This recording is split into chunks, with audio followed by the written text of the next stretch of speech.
बाबा के यहाँ गइल बा बम का कहता बाबा से कहता कैसे हो अरे की गरवा के नाग तोहके अरे डसे लकी न हो तुहर सरदी जोखाम भोला आ होला कि न हो तुहर सरदी जोखाम भोला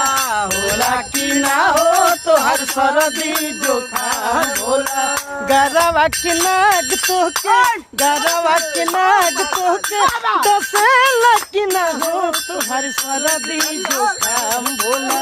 भोला कि ना हो तो हर सरदी जोखाम भोला